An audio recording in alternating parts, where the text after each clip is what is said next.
ಎರಡನೇ ಬಾರಿ IPL cup ಅನ್ನ ಆರ್ಸಿಬಿ ತಂಡ ಎತ್ತಿ ಹಿಡಿದಿದೆ.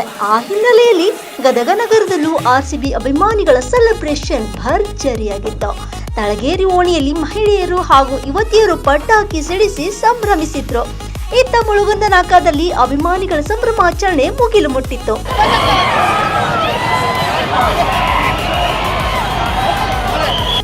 ತಡರಾತ್ರಿ ಸಾವಿರಾರು ಸಂಖ್ಯೆಯಲ್ಲಿ ಅಭಿಮಾನಿಗಳು ಜಮಾಯಿಸಿದ್ರು. ಈ ವೇಳೆ ಅಭಿಮಾನಿಗಳನ್ನ ಚದುರಿಸಲು ಪೊಲೀಸರು ಹರಸಾಹಸ ಪಡಬೇಕಾಯ್ತು.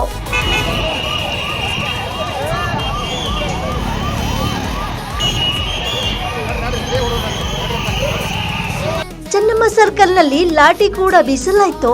ಡಿವೈಎಸ್ಪಿ ಮುರ್ತುಜಾ ಖಾದ್ರಿ ಹಾಗೂ ಮಹಾಂತೇಶ್ ಸಜ್ಜನ್ ಆಗಮಿಸಿ ಪರಿಸ್ಥಿತಿಯನ್ನ ತಿಳಿಗೊಳಿಸಿದ್ರು.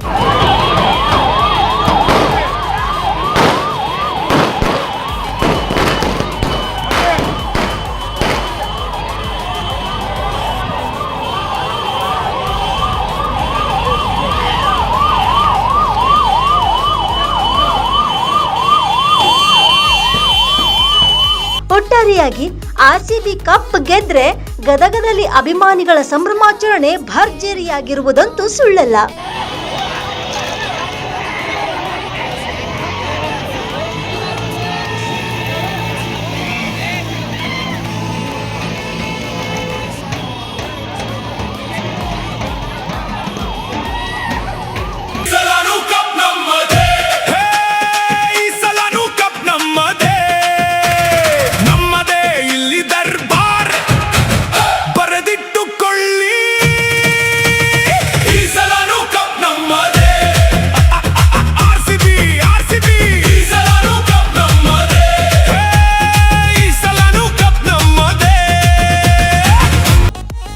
Rise of News, Gadag.